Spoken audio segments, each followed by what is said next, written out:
आज या संसारामध्ये हर एक विश्वासीला सर्व लोक गलत दिसतात. पास्टर गलत दिसतो, कलिष्या गलत दिसते. बायबल सांगत आहे सर्वांनी पाप केलेला आहे. रोमियोचे 3वे अध्याय 23वे वचनामध्ये असं लिहिलेलं आहे, सर्वांनी पाप केले आणि देवाच्या गौरवाला उन्हे पडले आणि कम पडलेले आहात. आणि परमेश्वर कोणालाही निवडू शकतो, कोणालाही निवडू शकतो. एक खून करणाऱ्याला, एक गुंड्याला, एक गलत करणाऱ्याला निवडू शकतो. तो कोणालाही निवडून उभा करू शकतो. कारण यो आहे की देवाच्या राज्यामध्ये माणूस कमी आहे. अगर तुम्ही देवाच्या राज्यामध्ये तुम्हाला देवाने आणलेला आहे तर देवाचं राज्य कधीच सोडून जाऊ नका. तुमची परिस्थिती खराब पण होईल, प्रभू मध्ये येते, तुमची परख होणार. तुमची परख जेव्हा होईल तेव्हा तुम्हाला वाटेल की माझी परिस्थिती फार खराब झालेली आहे, मला कोणी साथ देत नाही, कोणी साथ देत नाही, मला कोणी विचारण्यासाठी येत नाही, मला कोणी पाहण्यासाठी येत नाही. येशू पण बोलला, जेव्हा मी जेल मध्ये होता मला कोणी पाहायला नाही, पाहण्यासाठी नाही आले.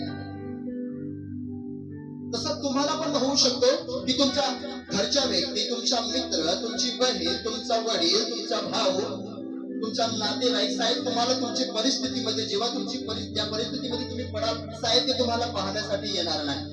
रिझन याच्यामध्ये आहे की तुमची परख होते त्याच्यामध्ये कधी दुखी होऊ नका. पर बाइबल सांगता है, अब से हम किसी को शारीरिक अनुसार न समझेंगे, यद्यपि हमने मसीह को भी शारीरिक अनुसार जाना तो भी अब से उसको ऐसा नहीं जानेंगे, ऐसा नहीं जानेंगे.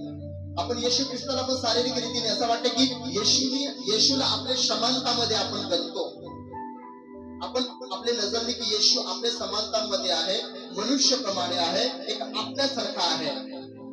नाही, तो जीवित परमेश्वर आहे, तो पवित्र आहे, तो महिमेने भरलेला परमेश्वर आहे, तो सामर्थ्याने भरलेला, एक रोशनीने भरलेला परमेश्वर आहे.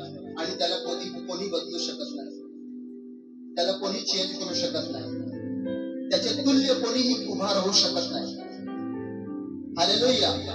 आपण आपल्या सोचने काही पण करू शकतो, मोठी मोठी प्लॅनिंग करू शकतो, परंतु आपली प्लॅनिंग, कधी बोलला, तुमची प्लॅनिंग फेल आहे. कारण की बायबल आहे, तुमचे विचार आणि माझे विचार एक समान आहे.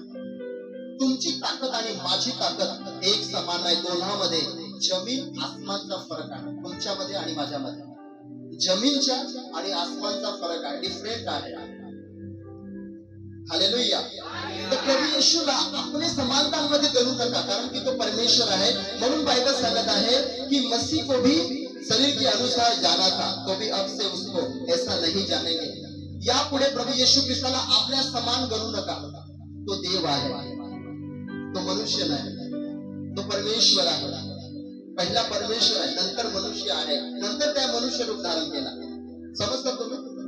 पहिला परमेश्वर होता, नंतर त्याने मनुष्याला काय केलं? उत्पन्न केलं. आणि तिसरा प्रभू येशू परमेश्वर स्वतः मनुष्याचा रूप धारण करून आला आणि मनुष्याच्या मध्ये त्यांनी वास केला. तो आपल्या मध्ये आहे, आज तो तुमच्या मध्ये आहे. हालेलुया. कारण की बायबल सांगत आहे, तिकडे माझ्या नावाने जपतात. याच्यामध्ये काही लोक जमले नसेल, असे आले असतील प्रार्थनामध्ये, पण काही लोक मन बनवून आले असेल की येशूच्या प्रार्थनामध्ये येशू बरोबर संगती करण्यासाठी जाणार. तर जिकडे संगती होते तिकडे पवित्र आत्मा असतो. तिकडे प्रभू येशू ख्रिस्ताच्या नावाने आपली संगती आहे, तर पवित्र आत्मा इकडे मौजूद आहे. येशू इकडे आहे, कारण की तो आत्म्याने आहे, शरीराने तो दिसत नाही. 33 वर्ष तो शरीर मध्ये होता, पण आज तो आत्म्यामध्ये आहे, पवित्र आत्म्याच्या रूपामध्ये आहे. हालेलुया. इसलिए यदि कोई मसीह में है तो वो नई सृष्टि है. हालेलुया.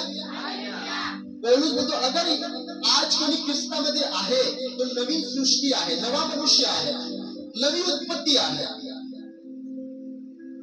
मी तुम्हाला दोन डिफरंट दाखवतो, एक विश्वासी नवीन आणि एक विश्वासी पुराणा, जुना.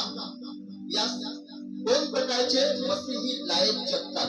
एक प्रभू मध्ये स्वतःला नवीन करतो, तर एक येतो आणि तसाच राहतो, पण प्रभू मध्ये बनून राहतो. तो भरपूर लोक आज प्रभूमध्ये 20 वर्ष झाले, 25 वर्ष झाली, आज पण प्रभूमध्येच आहेत, पण नवीन झाले नाही, नवीन उत्पत्ती झाले नाही. पितात, वाचतात, व्यवहार करतात, सर्व काही करतात, ते नवीन झालेले नाही, ते अजून तरी जुने आहात, येशू मध्ये आहात, पण नवीन सृष्टी नाही झाली. पर बाइबल सांगत आहे, इसलिए यदि कोई मसीह में है तो वो एक नई सृष्टि, पुरानी बातें बीत गई, देखो सब नई हो गई. हालेलुया. तुम्ही येशू ख्रिस्तामध्ये आहात? यस या नो? येशू मध्ये आहात तुम्ही? किती लोक आहात मसीह मध्ये? ओके, तुम्ही मसीह मध्ये आज आहात, बरोबर? मसीह मध्ये आहे, इन्व्हॉल्व आहे, मसीहच्या त्या राज्यामध्ये तुम्ही इन्व्हॉल्व आहात. याच्यामध्ये दोन डिफरंट आहेत. एक डिफरंट यू आहे की एक व्यक्ती विश्वासामध्ये आहे, विश्वास करतो, आणि विश्वास करतो तो करतोय, पण जाऊन चुगली करतो तो पुराणा आहे.